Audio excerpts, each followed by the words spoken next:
वज़ीर-ए-आज़म शहबाज शरीफ ने वफाकी काबीना का इजलास कल तलब कर लिया। इजलास में मुल्की मईशत और सियासी सूरत हाल पर गौर किया जाएगा। वफाकी काबीना की जानिब से मुल्की नौयत के अहम फैसले मुतवक्के हैं।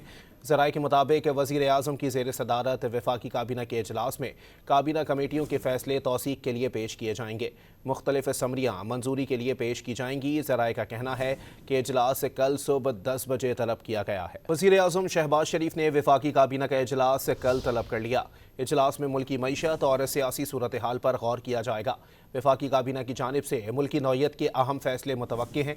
ज़राए के मुताबिक वज़ीर-ए-आज़म की ज़ेर सदारत वफाकी काबीना के इजलास में काबीना कमेटियों के फैसले तौसीक के लिए पेश किए जाएंगे।